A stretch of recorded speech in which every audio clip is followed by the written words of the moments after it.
హిందూ బంధువులందరికీ జై శ్రీరామ్. సిగ్నేచర్ స్టూడియోలో సాంబశివరావు మాట్లాడిన మాటలకి కౌంటర్ ఇస్తూనే ఉన్నాం.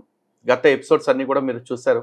అలాగే ఈ ఎపిసోడ్లో సనాతన ధర్మంలో దేవుళ్ళు చెప్పినా లేదా దేవుళ్ళు చూపించిన కుల వివక్ష గురించి సాంబశివరావు మాట్లాడటం జరిగింది. మరి దాంట్లో ఉన్న నిజాలు ఏంటి అనేది ఈరోజు తెలుసుకుందాం. పరిశోధన చేయడం మొదలుపెట్టాను. ఎందుకంటే ఇప్పుడు నేను నమ్ముతున్నటువంటి దేవుడు కరెక్ట్ కాదు అన్నప్పుడు ఆటోమేటిక్గా మనకు మనసులోంచి బాధ వచ్చింది.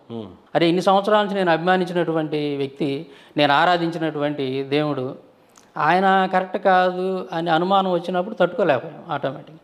అందువల్ల కొన్ని సంవత్సరాల పాటు దాని మీద నేను పరిశోధన అనేది చేయడం జరిగింది. సో కొన్ని సంవత్సరాల పాటు తను చదివాడంతే, కానీ ఆ చదివిన దాన్నే తను పరిశోధన అనుకుంటున్నాడు. ఎందుకంటే ఆ పరిశోధనే కనుక నిజంగా చేసి ఉండుంటే తన భాష లేకపోతే తన మాట తీరు లేకపోతే తన అప్రోచ్ సనాతన ధర్మం విషయంలో ఈ విధంగా ఉండేది కాదు. ఎందుకంటే తను మాట్లాడుతున్న మాటలు గ్రంథ ప్రమాణానికి ఎంత దూరంగా ఉన్నాయో ఒకసారి మీరు ఆలోచించండి. ఆ విధంగా నేను తెలుసుకున్నాను, పరిశోధన చేశాను హిందూ గ్రంథాల మీద. అవి అన్నీ కూడా అందులో దేవుళ్ళుగా పిలువబడినటువంటి వాళ్ళు ఇంకా ఘోరమైనటువంటి పాపాలు ఉన్నాయి. ఇంకా వాళ్ళు చెప్పినటువంటి విషయాలు కనుక చూస్తే మన ఇండియాలో క్రైస్తవ మిషనరీలు రాకముందు ఘోరమైనటువంటి పరిస్థితులు ఉన్నాయి మన ఇండియాలో. చూసారు కదా, క్రైస్తవ మిషనరీల్ని వెనకేసుకొస్తాం కోసం తన ఈ మాటలు మాట్లాడుతున్నట్టుగా చాలా స్పష్టంగా అర్థమవుతోంది. తను ఏమంటున్నాడు, అబ్బో అవన్నీ చదివితే అసలు హిందూ దేవుళ్ళు అంతకంటే చాలా ఘోరమైన పాపాలు చేశారండి అన్న. మరి అంతకంటే ఘోరమైన పాపాలు చేసినప్పుడు ఆ ఘోరమైన విషయాలే ముందు చెప్పాలి కదా, మరి అవెందుకు చెప్పట్లా? బ్రహ్మదేవుడు సరస్వతితో ఇట్లా చేశాడు, విష్ణుమూర్తి వృందతో అట్లా చేశాడు, శివుడు గంధర్వ కాంతలతో ఇట్లా చేశాడు అని ఆ విషయాలకి ఎందుకు వెళ్తున్నావు? ఆ పరమ ఘోరమైన విషయాలు చెప్పు ఉండాల్సింది. ఇక్కడ క్లియర్గా ఒక విషయం ఏంటంటే, వీళ్ళకి బ్రిటిష్ ఒడిది నచ్చిందండి, ఆడి రుచిగా ఉంది అంటే ఆడు చెప్పిన మాటలు. కాబట్టి ఆడిని పొగట్టడం కోసం అని చెప్పేసి భారతదేశాన్ని ఎలా కించపరచాలి ఇది అలవాటు చేసుకున్నారు. ఈ అలవాటు చేసుకునే క్రమంలో ఈ మాటలన్నీ వస్తూ ఉన్నాయి. లేకపోతే తను చెప్పే విషయానికి గ్రంథానికి ఎంత దూరం ఉంటుందో చూడండి. సతీ సాగమనం, బాల్య వివాహాలు, వితంతువులను ఘోరంగా అవమానించడం, దేవదాసి వ్యవస్థ, అంటరానితనం, ఇవన్నీ కూడా భయంకరంగా మన దేశాన్ని పట్టి పీడిస్తూ ఉన్నాయి. చూశారు కదా, అందులో తను చెప్పిన విషయాలే చూసుకుంటే సతీ సహగమనం వేదంలో ఉందా, ఇతిహాసాల్లో ఉందా, పురాణాల్లో ఉందా, ఉపనిషత్తుల్లో ఉందా? లేదు. పోనీ కనీసం వీళ్ళు చెప్తా ఉంటారు కదా మను ధర్మశాస్త్రం అని చెప్పేసి, అటువంటి ధర్మశాస్త్రాలు ఎక్కడైనా ఉందా? లేదు. కానీ సతీ సహగమనాన్ని బ్రిటిష్ వాడు వచ్చి నిషేధించాడు అని చెప్తాడు. ఇప్పుడు ఎవడో ఒకడు ఉంటాడండి, ఆడు పలానా వాడికి ఆఫీస్లో ఏమంటాడు, ఇగో పలానా వాడికి నుంచి ఆఫీస్లో దొంగతనం చేయడానికి వీలు లేదు అని ఒక ఆర్డర్ పాస్ చేస్తాడు. నిజానికి ఆడు దొంగతనం చేసింది లేదు, ఇటు చూసింది లేదు, కానీ ఒక ఆర్డర్ రాసేసి గోడ మీద అంటించాడు. వీళ్ళు మానేసి కొత్త వాళ్ళు వచ్చారు. కొత్త వాళ్ళు ఏమనుకుంటారు, ఓహో గతంలో ఒకడు ఉండేవాడు అనమాట, వాడు బహుశా దొంగతనం చేసి ఉంటాడు కాబట్టి వీడు దొంగతనం చేయడానికి వీలు లేదని ఒక పోస్టర్ అంటించాడు అనుకుంటారు. అంతేగా ఈ సతీ సహగమనం విషయంలో కూడా అట్లాగే ఉంది. ఈ సతీ సహగమనం ఏ గ్రంథాల్లోనూ లేకపోయినా, బయట ఎక్కడ ప్రాక్టీస్ జరిగినట్లు ఎక్కడ చారిత్రక ఆధారాలు లేకపోయినా, బ్రిటిష్ వాడు వచ్చేసాడు, ఆడెవడో లార్డో గిడ్డో వచ్చి నేను వాటిని రద్దు చేస్తానని అన్నాడంట. అంటే ఎక్కడా లేనిదన్నాడు రద్దు చేస్తే అది ఉన్నట్ట. నిజానికి పురాణాల్లో ఇతిహాసాల్లో మనం చూస్తే ఒక్క మాదిరి సందర్భంలో మాత్రం కనిపిస్తుంది. చరిత్ర పరంగా చూస్తే రాణి పద్మావతి విషయంలో జరుగుతుంది. ఒక 3000 మంది ఆడబిడ్డలు జోహర్ చేసుకున్నారని చెప్పేసి. వాళ్ళు ఎందుకు చేసుకున్నారు అంటే, అప్పట్లో ఆ తురక రాజుల యొక్క దండయాత్రల కాలంలో వాళ్ళకి కలిగిన ఇబ్బందుల కారణంగా, వాళ్ళకి భవిష్యత్తులో రాబోయే ఇబ్బందుల్ని ఊహించి, అంటే నెక్రోఫీలియా కూడా అంటే శవాలతో సెక్స్ చేసే సంప్రదాయం కూడా వాళ్ళలో ఉంది అని చెప్పి అప్పట్లో ఒక భయం ఉండేది. కాబట్టి వాళ్ళకి కనీసం ఆ శవాన్ని తాకే అధికారం కూడా ఇవ్వకూడదు అని చెప్పేసి వాళ్ళందరూ కూడా ఆత్మాహుతి చేసుకున్నారు. వాళ్ళ ఆత్మాహుతి వెనకాల త్యాగం ఉందిరా సన్నాసుల్లారా, దీన్ని కూడా తప్పుడు ప్రచారం చేస్తూ ఉన్నారు మీరు. అలాగే మాద్రి విషయంలో చూసుకుంటే, పాండురాజు యొక్క మరణానికి శాపం ఉందని తెలిసి కూడా అతను తనతో సాంగత్యం పొందడానికి అవకాశం కల్పించింది తనే. కాబట్టి ఆ పశ్చాత్తాపంతో తను ఆత్మాహుతి చేసుకుంది, తను సహగమనం చేసింది. ఇది బలవంతపు సహగమనం కాదు, సతీ సహగమనం అంతకంటే కాదు. కానీ దీని గురించి ప్రచారం చేస్తారు. ఆ తర్వాత బాల్య వివాహాలు అంటారు. బాల్య వివాహాల గురించి భారతదేశంలోనే ఉందా అంటే, 6 ఏళ్ల పిల్లని ఎవడో ముసలోడు చేసుకున్నాడంటే దాని గురించి ఎవడో మాట్లాడ్డు. అలాగే బ్రిటిష్ కాలంలో కూడా చూసుకుంటే వాళ్ళకి 12 ఏళ్ళకి 13 ఏళ్ళకి పెళ్లిళ్ళు చేసుకున్నారు. ఇంకొక విషయం, బైబుల్లో కనుక చూసుకున్నట్లయితే రికార్డెడ్గా ఎవరేజ్లు లేవు, కానీ ఇప్పటికీ కొన్ని చర్చెస్ ఉన్నాయి. అంటే క్యాథలిక్స్ కూడా కొంతకాలం నమ్మింది, ఇప్పటికి కూడా కొన్ని వర్గాలు నమ్ముతుంది ఏంటంటే, మేరీ అనే అమ్మాయిని 12 సంవత్సరాల వయసు ఉన్న అమ్మాయిని 90 ఏళ్ల యోసేపుకి ఇచ్చి పెళ్లి చేస్తే యేసు పుట్టాడు అని చెప్పేసి చెప్తున్నారు. మరి ఇది బాల్య వివాహం కాదరా బద్మాష్ గల్లరా? అలాగే బైబిల్ గురించి మొన్నే ఒక పాస్టర్ జాన్ పాల్ అనే అతను డిబేట్లో మాట్లాడుతూ బైబిల్లో వివాహం అంటే అట్లా ఉండదు, పిల్లలు చిన్నప్పుడు పుట్టినప్పుడే ఇది ఫలానా వాళ్ళకి ప్రధానం అని చెప్పి చేసేస్తారు, ఇక అప్పటి నుంచి వాళ్ళ ఇంట్లోనే పెరుగుద్ది అని చెప్పారు యూదుల సంప్రదాయంలో. మరి ఇవన్నీ బాల్య వివాహాలు కదా. ఇంకో మాట అంటున్నాడు, వితంతువుల్ని ఘోరంగా అవమానించటం. ఎవరు ఎక్కడ అవమానించారు అంటే అప్పటికున్న కాలమాన పరిస్థితులను బట్టి. ఎందుకంటే ధర్మం అనేది దేశ కాలమాన పరిస్థితుల మీద ఆధారపడి ఉంటుంది. కాబట్టి అప్పుడుకున్న పరిస్థితులను బట్టి స్త్రీ ఆత్మగౌరవాన్ని కాపాడుకోవటం కోసం, ఎందుకంటే భర్త లేని ఆడది అంటే సమాజంలోకి వస్తే ఎటువంటి స్పందనలు ఉంటే తెలియదు, ఎవరు ఏ విధంగా రియాక్ట్ అవుతారో తెలియదు. కాబట్టి ఆవిడ మర్యాదకి భంగం కలగకూడదన్న ఉద్దేశంతో ఆవిడని వీలైనంత వరకు ఆధ్యాత్మిక జీవితం గడపమ్మా అని చెప్పారు తప్ప ఎక్కడా అవమానించలా. ఇన్ఫాక్ట్ మా ధర్మంలో మాత్రమే వితంతువుని గంగా భాగీరథి సమానురాలు అంటూ పుణ్యనదైన గంగమ్మ తల్లితో పోలుస్తూ ఉంటారు. ఎందుకంటే బొట్టు పోవటం అనేది సహజ ప్రక్రియ. కాబట్టి ఇక్కడ ఎవ్వరూ కూడా భర్త పోయిన స్త్రీ అని చెప్పి ఎవరిని అవమానించాల. అంటే ఏదో సినిమాల్లో 4 చూసేసుకుని లేకపోతే కన్యాశుల్కం నాటకాలు లాంటివి చూసేసుకుని అంతా అయిపోయింది అనుకుంటే ఎట్లా? సమాజంలో 100 వస్తా ఉంటాయి. సామాజికంగా జరిగే వాటిని ధర్మానికి ముడిపెట్టకూడదు అయ్యా. ఎందుకంటే ధర్మం ఎప్పుడు కూడా ఈ విధంగా అవమానించండి అని చెప్పాల. కానీ వ్యక్తులు ఇలా చేస్తున్నారు అంటే ప్రతి చోట వ్యక్తులు ఉంటారు ఎక్స్ప్లాయిట్ చేసేవాళ్ళు. నువ్వు చెప్తున్నావు కదా దీంతో పాటు దేవదాసి వ్యవస్థ అనేది, ఆ దేవదాసి వ్యవస్థ కూడా ఇంతే. వాళ్ళు ఎక్స్ప్లాయిట్ చేయబడిన వాళ్ళు ఎవరైనా ఉన్నారు అంటే అక్కడ వ్యక్తులు ఎవరైతే చేశారో వాళ్ళది తప్పు. నిజానికి దేవదాసి వ్యవస్థ అంటే ఏంటంటే ఏ విధంగా అయితే మనుషులకి ఇంటికి అతిథులు వస్తే ఏ విధంగా వాళ్ళని గౌరవిస్తామో, పరమాత్మని కూడా మన కోసం అవతారాలు దాల్చి వచ్చాడు కాబట్టి ఆయన అంతలా గౌరవించాలని చెప్పేసి ఆ విగ్రహ రూపంలో ఆలయంలో ఉండే దేవుడికి షోడశ ఉపచారాలు చేస్తారు. ఆ షోడశోపచారాల్లో దీపం దర్శయామి, ధూపం ఆగ్రాపయామి అని ఏ విధంగా చెప్తారో గీతం శ్రావయామి, నృత్యం దర్శయామి అని కూడా చెప్తారు. అలా భగవంతుడి ముందు తమ నర్తన్ని ప్రదర్శించి తమ నృత్యాన్ని ప్రదర్శించేసి భగవంతుడిని మెప్పించడం కోసం భక్తిలో ఇంకో మార్గాన్ని ఎంచుకున్న వాళ్ళు దేవదాసీలు. వాళ్ళు భగవంతుడికి తమను తాము దాసీలుగా అప్పచెప్పుకున్నారు. ఎందుకంటే భగవంతుడిని సేవించడంలో 9 విధ భక్తి రీతులు చెప్పారు. శ్రవణం, కీర్తనం, విష్ణోహో స్మరణం, పాదసేవనం, అర్చనం, వందనం, దాస్యం, సఖ్యం, ఆత్మనివేదనం. భగవంతుడికి దాస్యభక్తి చేసేవాళ్ళు కూడా చాలా మంది ఉన్నారు. అయితే వీళ్ళు ఏ ఒక్క సత్సంకల్పంతో మంచి ఉద్దేశంతో భగవంతుడికి తమను తాము కైంకర్యం చేసుకోవటానికి వచ్చారో అటువంటి వాళ్ళని బలం ఉన్నోళ్ళు, మదం ఎక్కినోళ్ళు కొంతమంది ఎక్స్ప్లాయిట్ చేసి వాడుకున్నారు. అది మనుషులు చేసిన తప్పు. మళ్ళీ చెప్తున్నా, ఒక డాక్టర్ కిడ్నీ కొట్టేస్తున్నాడంటే అది వైద్య శాస్త్రం మొత్తాన్ని తప్పు పట్టడానికి లేదు, ఆ డాక్టర్ ఒక్కడే తప్పు. అలాగే ఒక శాస్త్రవేత్త తన రహస్యాలు నమ్ముతున్నాడు అంటే అది వాడి బుద్ధి లోపం, అంతేగాని వాడు చదువుకున్న శాస్త్రం లోపం కాదు. అలాగే ఇక్కడ కూడా ధర్మంది ఎటువంటి లోపము లేదు, ఎటువంటి దోషము లేదు. ఇది మనుషులు చేసిన తప్పులు, దాన్ని ధర్మానికి ముడిపెట్టొద్దు. ఈ రోజు కూడా చర్చిల దగ్గరికి వస్తే కన్ఫెషన్ బాక్సుల్లో కూర్చుని వాళ్ళ పాపాలు మొత్తం వినేసి, ఆహా నువ్వు మొత్తం చెప్పావుగా, ఇప్పుడు నువ్వు నాతో పడుకుంటావా లేకపోతే నీ మొగుడికి రహస్యం చెప్పరా అని చెప్పేసి ఆడవాళ్ళ శీలాలను దోచుకున్న సందర్భాలు, సంఘటనలు చర్చల్లో ఎన్ని జరుగుతున్నాయో చూసావా ఎప్పుడైనా? అటువంటి వార్తాపత్రికలు కావాలంటే నా దగ్గర ఉన్నాయి, చూపిస్తా. ఇక చివరిలో ఇంకో మాట అన్నాడు, అంటరానితనము అని చెప్పేసి. అంటరానితనం గురించి ఏం మాట్లాడుతున్నాడు వినండి. శూద్రులుగా పిలువబడినటువంటి వ్యక్తులు ఆత్మాభిమానంతో బ్రతకడానికి ఏమాత్రం కూడా అవకాశం లేనటువంటి రోజులే. చరిత్ర చదివాను నేను, అంబేద్కర్ గారు రాసినటువంటి పుస్తకాలు, ఆయన స్వయంగా రాసిన బుక్స్ చదివాను నేను. బాబు సాంబశివరావు, ఫస్ట్ ఆఫ్ ఆల్ ఒకటి గుర్తుపెట్టుకో, అంబేద్కర్ అనే వ్యక్తి లాయర్, ఓకే, బారిస్టర్ చదివి వచ్చాడు ఆయన. అంతేగాని ఆయన చరిత్రకారుడు కాదు, ఆయన చెప్పింది చరిత్ర కాదు, ఆయన చరిత్ర పరిశోధన ఎక్కడా చేయలేదు. ఆయన కొన్ని రాసుకొచ్చాడు బుక్స్లో అని చెప్పేసి అంటున్నారు. అది ఆయన రాశాడో లేదో కూడా క్లారిటీ లేదు ఈ రోజు కూడా. ఈ రిడిల్స్ ఆఫ్ రామాయణ కృష్ణ అసలు అంబేద్కర్ రాయలేదనే వాదన కూడా ఉంది. అంబేద్కర్ పేరు వాడుకుని అంబేద్కర్ని ముందు పెట్టేస్తే ఎవడో ఏం అండ కాబట్టి అంబేద్కర్ పేరుతో వదిలేద్దామని ఆ బుక్ వదిలేరని వాదించే వాళ్ళు కూడా ఉన్నారు. ఒకవేళ నువ్వు చెప్తున్నట్టు అంబేద్కర్ నిజంగా రాస్తే కూడా అంబేద్కర్ రాసిన రాజ్యాంగం ఈ దేశానికి ప్రమాణం. ఎందుకంటే రాజ్యాంగబద్ధంగా కాన్స్టిట్యూషన్ కమిటీ, ఆ కాన్స్టిట్యూషన్ కమిటీ కింద డ్రాఫ్టింగ్ కమిటీ ఇవన్నీ ఉన్నాయి కాబట్టి ఆ కమిటీల్లో ఒకదానికి ఆయన నేతృత్వం వహించాడు కాబట్టి ఆ రాజ్యాంగాన్ని ప్రమాణంగా ఒప్పుకుంటాం. కానీ అంబేద్కర్ రాశాడు కాబట్టి అన్ని ప్రమాణం అంటే అంత లేదమ్మా. అంబేద్కర్ గారు రాసిన రాజ్యాంగాన్ని ప్రమాణంగా తీసుకోమంటానికి మాత్రమే ప్రభుత్వానికైనా అధికారం ఉంది.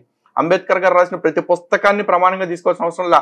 ఎందుకంటే అంబేద్కర్ గారికి చరిత్ర మీద పెద్ద అవగాహన ఉందని నేనైతే అనుకోవట్లా. ఉండుంటుంటే అట్లా రాసేవాళ్ళు కాదు. హిస్టరీ అంతా కూడా అసలు ఏం జరిగింది ఆ కాలంలో, ప్రజలు శూద్రులుగా పిలవబడినటువంటి వాళ్ళ పరిస్థితి ఏంది, ఎలా ఉందనేది ఆయన స్వయంగా రాశాడు. శూద్రులు అంటే ఎవరు? శూద్రులు అంటే బ్రాహ్మణ, క్షత్రియ, వైశ్య, శూద్ర అని 4 వర్ణాలు ఉంటాయి. ఈ 4 వర్ణాల వాళ్ళు చాతుర్వర్ణ వ్యవస్థలో ఉన్నటువంటి వాళ్ళు. భగవద్గీతలో కృష్ణుడు కూడా చెప్తాడు, ఈ 4 వర్ణాలు నేను వాళ్ళ వాళ్ళ గుణాలను బట్టి నేను సృష్టించానని చెప్తాడు. ఈ 4 వర్ణాలు అంటే బ్రాహ్మణ, క్షత్రియ, వైశ్య, వీళ్ళు కాకుండా 4వ వర్ణం వాళ్ళు ఎవరైతే ఉన్నారో శూద్రులు, వీళ్ళు బ్రహ్మ యొక్క పాదాల నుంచి పుట్టారని కొన్ని గ్రంథాల్లోనూ, కృష్ణుడి యొక్క పాదాల నుంచి పుట్టారని కొన్ని గ్రంథాల్లోనూ, ఇది 4 వర్ణాలు. తర్వాత విష్ణు యొక్క పాదాల నుంచి పుట్టాడని కొన్ని గ్రంథాల్లోనూ, ఇట్లా స్వయంభవ మను పాదాల నుంచి పుట్టాడని, వాళ్ళ పాదాల నుంచి శూద్రులు పుట్టారని కొన్ని గ్రంథాల్లోనూ, అట్లా అంటే శూద్రుల వరకు పాదాల నుంచి పుడతారు, మిగతా వాళ్ళు బ్రాహ్మణుల ముఖం నుంచి, క్షత్రియులు భుజాల నుంచి, వైశ్యుల తొడల నుంచి ఇట్లా పుట్టినట్టుగా ఒక్కో గ్రంథంలో ఒక్కో రకంగా రాసేసి. సాంబశివరావు గారి పరిజ్ఞానం ఎంతో ఇక్కడే బహుశా మీ అందరికీ అర్థమై ఉండొచ్చు. అర్థం కాని వాళ్ళ కోసం కాస్త వివరంగా చెప్తాను. కొన్ని గ్రంథాల్లో బ్రహ్మ పాదాల నుంచి, కొన్ని గ్రంథాల్లో కృష్ణుడి పాదాల నుంచి, కొన్ని గ్రంథాల్లో విష్ణుమూర్తి పాదాల నుంచి, కొన్ని గ్రంథాల్లో స్వయంభూ మనువు పాదాల నుంచి పుట్టినట్టుగా రాశారంటున్నారు. ఎవరు ఏ విధంగా రాసినా కూడా వాళ్ళందరూ అక్కడి నుంచి పుట్టారని రాయలా, అక్కడి నుంచి పుట్టారు అని సంకేత మాత్రంగా చెప్పారు. ఎందుకంటే పురాణాల్లో వాడిన ప్రతి భాష కూడా మెటాఫారికల్ వర్డ్స్, అంటే అలంకారప్రాయంగా చెప్పబడ్డాయి. ఈ సమాజం మొత్తాన్ని ఒక భగవంతుడి రూపంగా చూస్తే, ఎందుకంటే విశ్వం మొత్తాన్ని కూడా భగవంతుడి రూపంగా చూడమనే మాకు శాస్త్రాలన్నీ చెప్తున్నాయి. ఈవెన్ భగవద్గీతలో కూడా శ్రీకృష్ణ పరమాత్మ చెప్పింది అదే, విశ్వరూప సందర్శన యోగము. అంటే ఈ విశ్వం మొత్తాన్ని కూడా నా రూపంగానే దర్శించు అని స్వామి చెప్పిన మాట. అలాగే తీసుకోవాలి దాన్ని. ఇక్కడ బ్రహ్మ అన్న ఆయనే, విష్ణు అన్న ఆయనే, కృష్ణుడు అన్న ఆయనే, ఆయన నుంచి వచ్చిన మను అన్న ఆయనే. ఎందుకంటే ఇందులో పరమాత్మ కానిదంటూ ఈ సృష్టిలో ఏదీ లేదు. కాబట్టి సంకేత మాత్రంగా రూపకాలంకారాలతోటి ఈ విధంగా వర్ణించడం జరిగింది తప్ప ఇలా జరిగిందని కాదు. ఇక పుట్టుక గురించి మాట్లాడుతూ వచ్చావు. నిజానికి అక్కడ నువ్వు రెఫరెన్స్ చెప్పలేదు, కానీ నేను చెప్తాను విను. ఋగ్వేదంలో పురుష సూక్తంలో చెప్పబడిన మంత్రమే ఇక్కడ ప్రమాణంగా తీసుకున్నాం. బ్రాహ్మణోస్య ముఖం ఆసీత్ బాహు రాజన్యకృత ఊరు తదశ యద్వైశ్యం పదాభ్యం శూద్రో అజాయతే. ఇక్కడి నుంచి వచ్చింది మంత్రం. ఇందులో సాంబశివరావు గారు ఏమంటారంటే, బ్రాహ్మణోస్య ముఖమాసీత్ అనగానే బ్రాహ్మణులు ముఖం నుంచి పుట్టారు, అంటే ఆ విరాట్ పురుషుడు బ్రహ్మ ఎవరో ఒకడు ఆ ముఖ భాగం నుంచి పుట్టారు. బాహు రాజన్యకృత అనగానే క్షత్రియులు భుజాల నుంచి పుట్టారు. ఊరు తదశ యద్వైశ్యం అనగానే తొడల నుంచి వైశ్యులు పుట్టారు. పదాభ్యాం శూద్రో అజాయతే అంటే శూద్రులు పాదాల నుంచి పుట్టారు అని చెప్తున్నారు. నిజానికి ఈ మంత్రానికి అదే మీనింగ్ వస్తుందా? రాదు. చాలామంది హిందూ పండితులు కూడా బహుశా ఈ విషయంలో ఇంకాస్త స్పష్టత తెచ్చుంటే బాగుండేది అనిపించింది నాకు కూడా. ఈ విధంగా సాంబశివరావు పొరపట్టడంలో పెద్ద నేరం వెళ్ళలేదు. కానీ ఇందాక అన్నాడు చూసారా, నేను పరిశోధన చేశాను. ఆ పరిశోధన చేసుంటే పండితులు చెప్పిన దాన్ని కూడా ఈయన సరి చేసుకునే అవకాశం ఉండుండేది. ఎందుకంటే బ్రాహ్మణోస్య ముఖం ఆసీత్ అంటే బ్రాహ్మణులు ముఖమై ఉన్నారు, ముఖ భాగాన ఆసీనమై ఉన్నారు. బాహు రాజన్యకృత అంటే క్షత్రియులు బాహుభాగమై ఉన్నారు, చేయబడ్డారు అని చెప్తున్నారు. అలాగే ఊరు తదశ యద్వైశ్యం ఊరు భాగంలో వైశ్యులు స్థితమై ఉన్నారు. పదాభ్యాం శూద్రో అజాయతే లేదా పద్భ్యాం శూద్రో అజాయతే అంటే పాదాల నుంచి శూద్రులు అజాయతే పుట్టారు అన్నారు. ఇక్కడ శూద్రులు మాత్రమే పాదాల నుంచి పుట్టారు. వైశ్యులు, క్షత్రియులు, బ్రాహ్మణులు వీళ్ళు ఆయా భాగాలై ఉన్నారు అని మాత్రమే చెప్పారు. అక్కడ పుట్టారని ఎవ్వరూ చెప్పలేదు.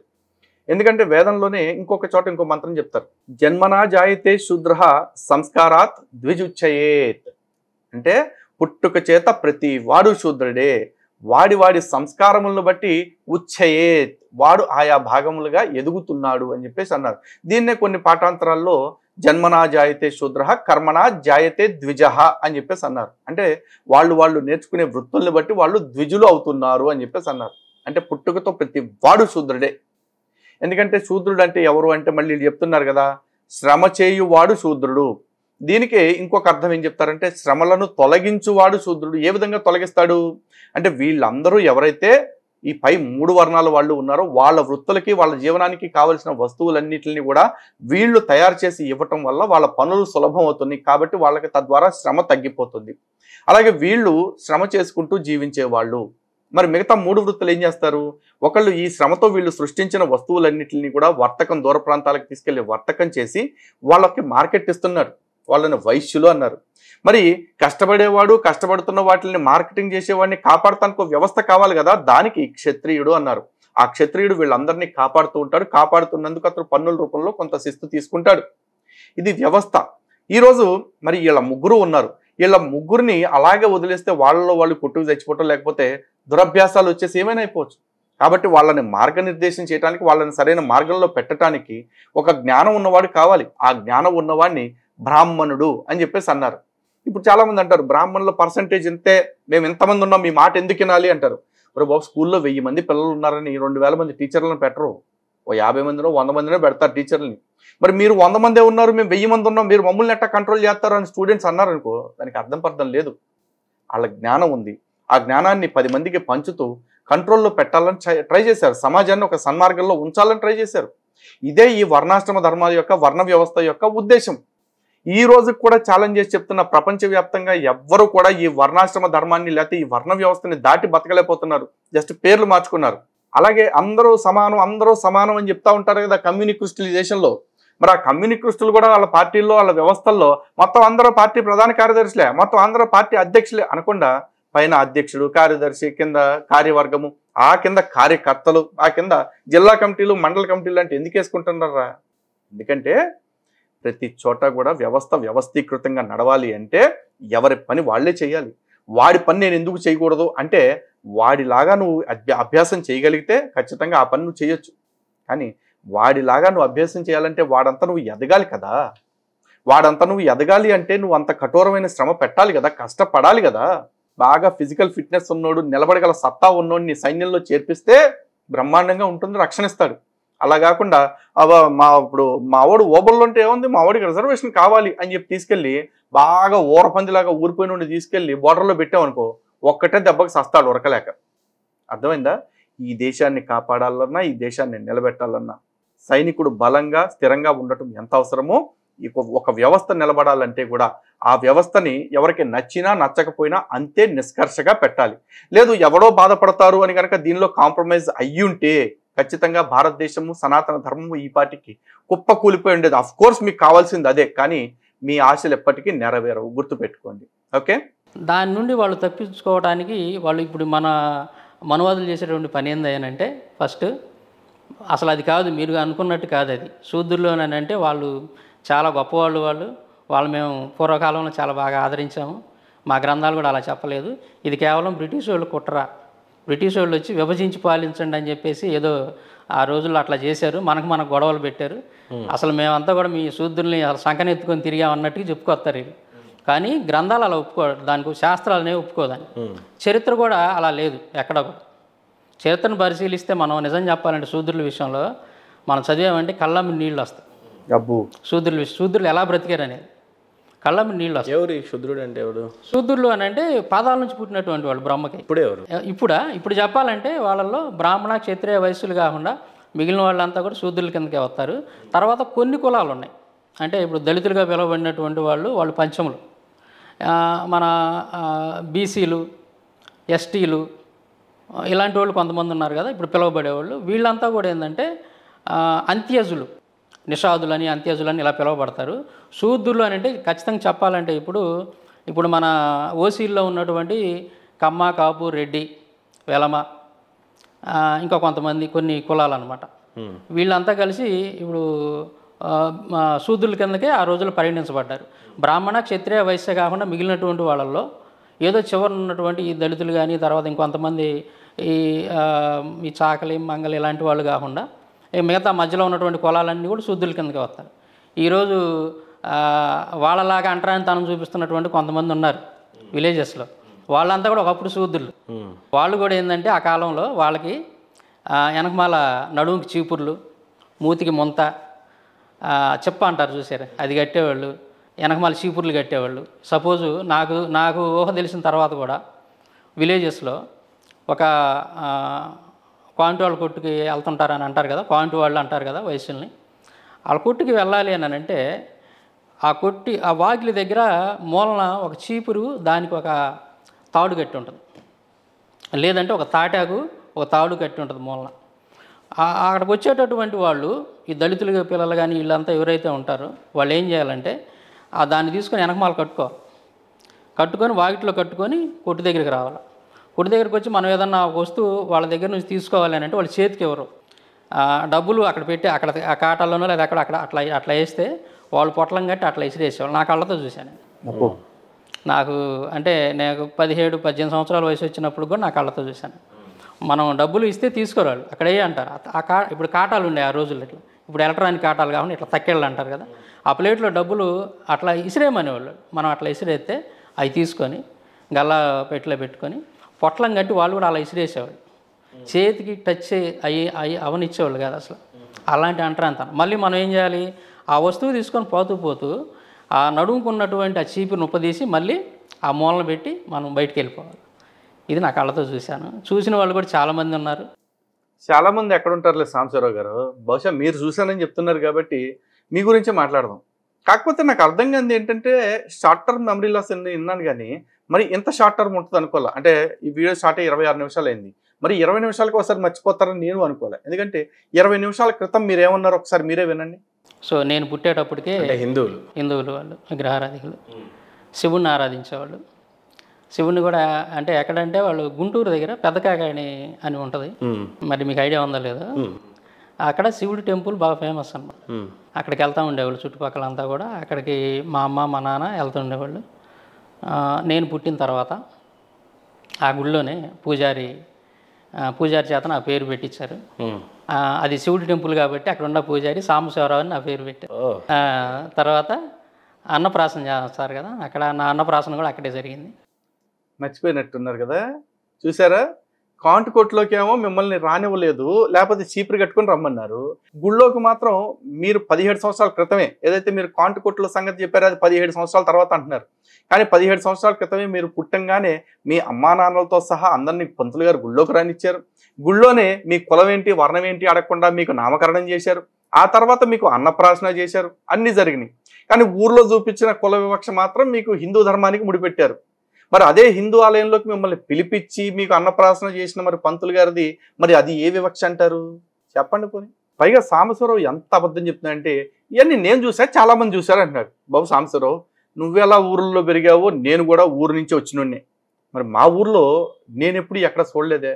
అంతెందుకు, నేను శూద్రుడిని, స్వయంగా నేను శూద్రుడిని, నేను ఎక్కడైనా ఇట్లాంటి ఫేస్ చేశానా అని అడుగు.